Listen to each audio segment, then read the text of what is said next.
ఇప్పటికే BRS party కేంద్ర కార్యాలయంలో బీఆర్ఎస్ పార్టీకి సంబంధించినటువంటి మాదిగ ప్రజాప్రతినిధులందరూ కూడా నిన్న ఈ రాష్ట్ర ప్రభుత్వం గౌరవ ముఖ్యమంత్రి గారు గందరగోళమైనటువంటి నిర్ణయం, ఒక పక్క సుప్రీంకోర్టు 7 మంది జడ్జిలతో కూర్చున్న బెంచ్ నిర్ణయం ప్రకటిస్తే ఒకరు వారికి ఉన్నటువంటి ప్రివిలేజెస్ని బట్టి ఒక జడ్జ్ ఏబిసిడీలకు వ్యతిరేకంగా మాట్లాడిన మాట వాస్తవమే.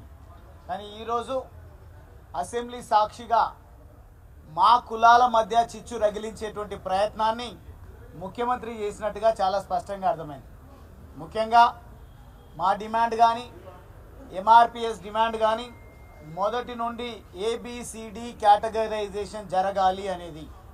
కానీ ప్రతిష్టకు వెళ్ళి ఈగోస్కు వెళ్ళి ఏబిసిడి కాదు ఏబిసితోనే ఆపేస్తామన్నట్టుగా ఏబిసిలో మళ్ళీ గతంలో సి కేటగిరీలో ఉన్నటువంటి వాళ్ళను ఏ కేటగిరీలో చేర్చి మాకు మా ఉప కులాలకు మధ్య చిచ్చు రగిలించేటువంటి ప్రయత్నమే చేస్తుంది తప్ప మేము మా కళ నెరవేరింది అనే సంతోషాన్ని వెలిబుచ్చేటువంటి అవకాశం సందర్భం వచ్చింది అని ఒక పక్క రాష్ట్రంలో ఉన్నటువంటి ఎవరు అవునన్నా కాదన్నా మా పార్టీ వర్కింగ్ ప్రెసిడెంట్ గారు కూడా మందకృష్ణ గారికి ఘనత దక్కుతుంది అని మాట్లాడితే మందకృష్ణ గారు ఈ నెల 7వ తారీఖు నాడు పూర్తి స్థాయిలో 1,00,000 డప్పులు 1000 గొంతులు అనే కార్యక్రమానికి పిలుపునిస్తే ఆ కార్యక్రమానికి కూడా అనుమతి ఇవ్వకపోవడంలో ఆంతర్యం ఏందో మనం కూడా అర్థం చేసుకోవాల్సినటువంటి అవసరం ఉంది.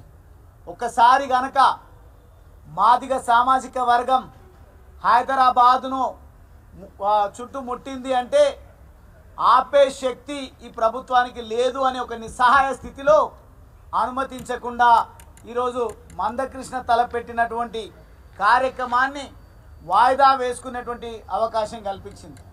కానీ హక్కులను కాలరాసేది ప్రభుత్వంలో ఉన్న పెద్దలకు అలవాటు అయ్యిందేమో ఇప్పుడు. కానీ కోర్టులు ఉన్నాయి, వ్యవస్థ ఉంది.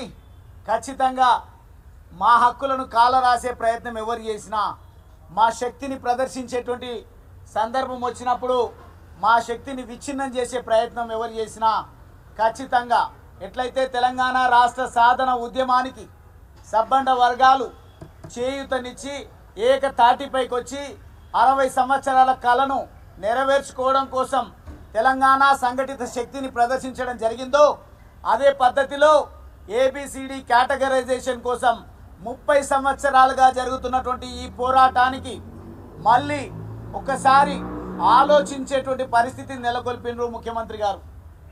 ఈరోజు ఇంతకుముందు చాలా స్పష్టంగా పెద్దలు మాట్లాడినారు, మా పార్టీలో కూడా పెద్దలు మాట్లాడడం జరిగింది. ఈరోజు ఇప్పటికే మాకున్న అవకాశాలు ఒక్క సామాజిక వర్గమే తన్నుకుపోయిందని బాధపడతా ఉంటే ఎదిగిన సామాజిక వర్గాలను వెనకబడినటువంటి పూర్తిగా అభివృద్ధికి నోచుకోనేటువంటి కేటగిరీలో ఏ కేటగిరీలో చేర్చేటువంటి ప్రయత్నం చేస్తూ దాంట్లో కొంతమంది ఎక్కడుంటే అక్కడ లబ్ధి పొందుతారు. ఏ ప్రభుత్వాలు ఉంటే ఆ ప్రభుత్వాలకు తప్పుడు సంకేతాలు సమాచారాలు ఇచ్చి ప్రభుత్వాలతోనే తప్పు చేయించేటువంటి ఆలోచనలు ఉన్నటువంటి వాళ్ళ మాటలు విని ఈరోజు ఏబిసిడి కేటగరైజేషన్ను పూర్తిగా నిర్వీర్యం చేసేటువంటి ప్రయత్నం చేస్తూ ఉన్నారు.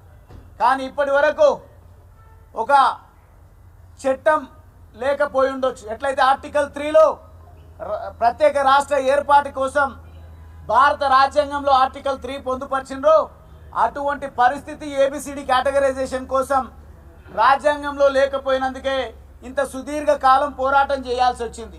కానీ ఈరోజు శాంటిటీ వచ్చిన తర్వాత 7 మంది జడ్జిలు కూర్చున్న బెంచ్ నిర్ణయాన్ని ప్రకటించిన తర్వాత ఉటాహుటిన అసెంబ్లీ సాక్షిగా ఆర్డినెన్స్ తీసుకొచ్చి ఈ నోటిఫికేషన్లోనే ఏబిసిడి వర్గీకరణ జరిపి తీరుతా, మాదిగల దీవెనలు పొందుతా, నేనే పెద్ద మాదిగన అవుతా అన్నట్టుగా ముఖ్యమంత్రి గారు మాట్లాడారు. కానీ ఈరోజు చూస్తూ ఉంటే అందరి మధ్య చిచ్చు రగిలించే ప్రయత్నం.